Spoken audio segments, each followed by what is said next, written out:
Hey everyone, this is Alex or PolymomoTea, and today I have a tutorial showing you how to make Avengers Coasters. So I have my little coaster, and I have my cup coaster. And this is in collaboration with Jackie, aka Nerdecrafter, and she made these amazing Spiderman tiles. And just look at the texture, and don't forget to check out her channel for weekly nerdy crafts.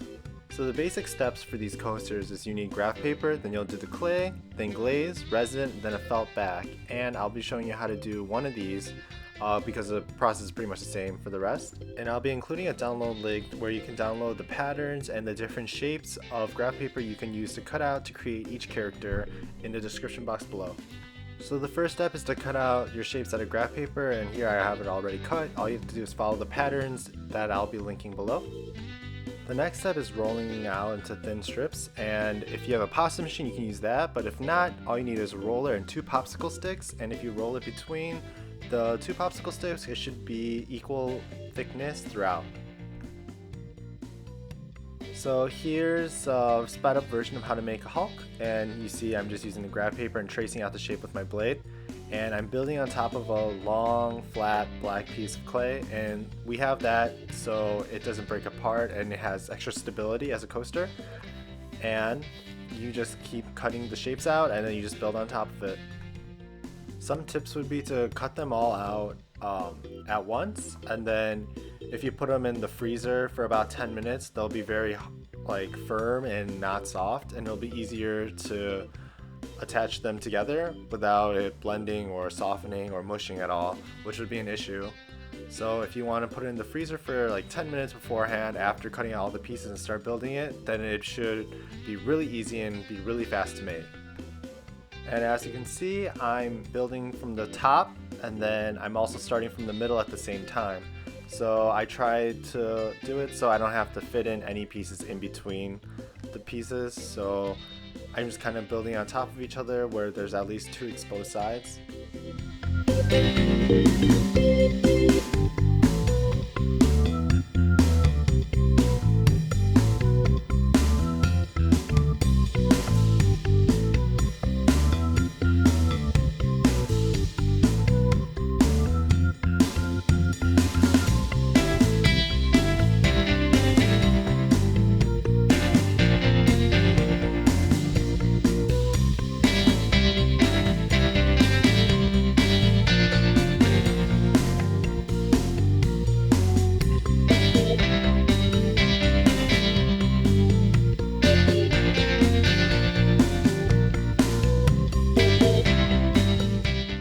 Once you finish your Hulk, you want to cut away the excess black clay base, and you want to be very careful because you don't want to, scratch up the bottom or the base part of it.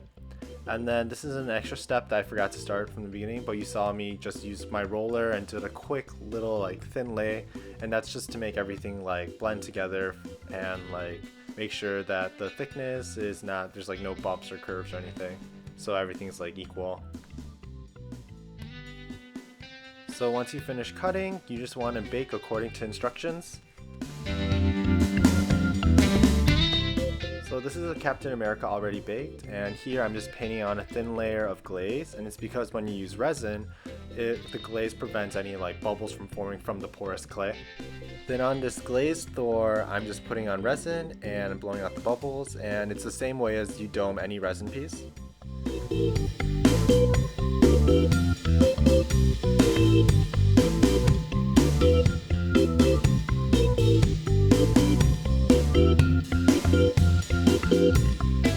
Now for the felt back, so this is a method I found which was easiest. So what I did was I painted on white paint on the borders of my coaster, and I'm gonna press that against a piece of black felt, and then I'm just gonna press it firmly, and then you get a perfect border piece, and then you could easily just clean off the white paint.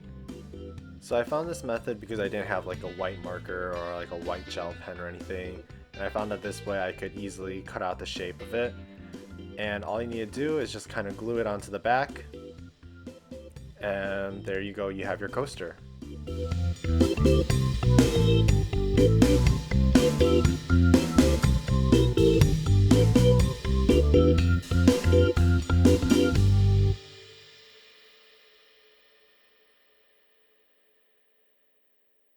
So I'm going to show you up close what I made. So this one is Captain America.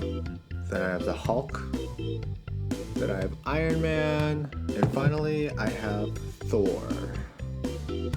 So thank you for watching my 8-bit Avengers Coasters tutorial, and don't forget to check out Jackie or Nerdecrafter's Spider-Man tiles, and don't forget to subscribe to her channel, which I'm pretty sure you already are, to watch weekly nerdy crafts.